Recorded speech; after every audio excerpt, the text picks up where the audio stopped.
We're going to do a video recap of Mr. Haselden's build. Mr. Haselden has had this car for quite a long time.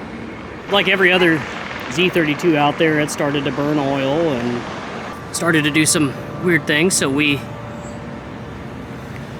course, had to do an engine build and all the other bells and whistles that you normally see. So you originally did a build, a little over 20 years ago. Enjoyed it for a couple of decades.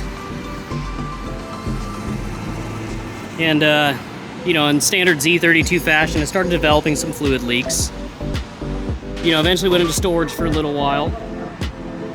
And, right around 2021, he decided to pull it out of storage and have us do a complete evaluation, you know, check out all the fluid leaks, go over everything, give him a full comprehensive multi-point inspection.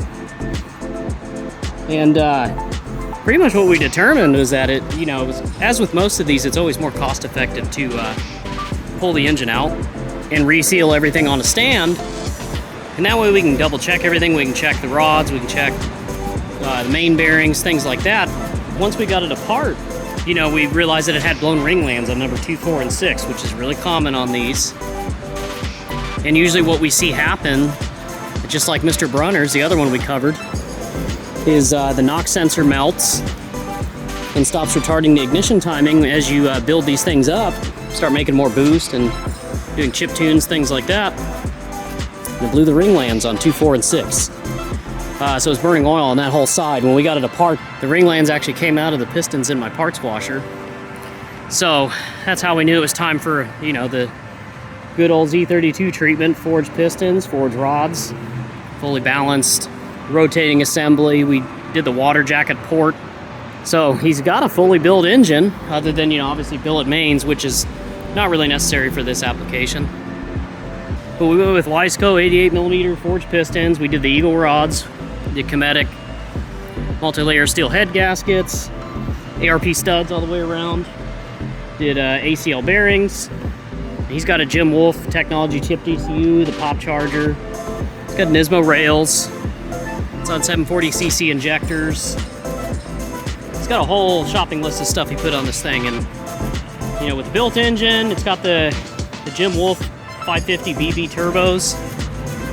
It's got a Blitz boost controller, and so I think it's set right at 1 bar, and this thing hauls. It definitely gets squirrely. Yeah, he's got good Michelin Pilot Sport 4S tires in the rear, but it being such a light car and making the power that it makes, you know, it's gonna get a little squirrely. He's got good stop tech brakes all the way around. He's got old school SSR integral wheels. They're 18 all the way around, 18 by 8 up front, 18 by 9 in the rear. Got all kinds of SPL control arms, front and rear. If you want to see the full build list, check out our blog on our website. It has a full detailed list of everything that's been done to this car, either by us or by the previous builder, the owner himself, but he's just happy that he can enjoy this car, and it's back for its, we built it and delivered it about a year ago now. It's actually like close to last summer, and he decided to finally come back for just to check in. We changed the oil, evaluated it, make sure there was nothing wrong with the oil, no metal shavings, nothing like that.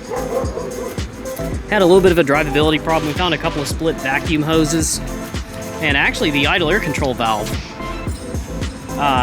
was not metering properly, and it was causing some weird surging issues. So, you know, now because they're discontinued from the dealer, you can't even get them out of Japan.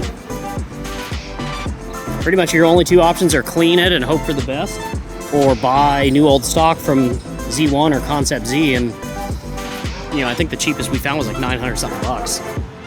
So we decided not to do that. We decided to clean it instead.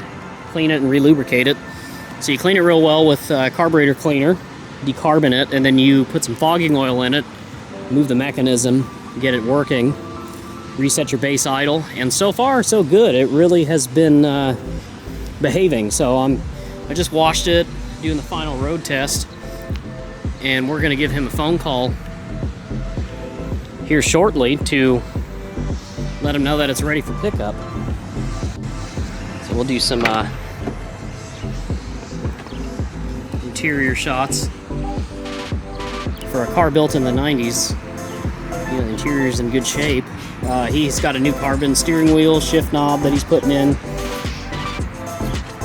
Yeah, let's peek under the hood.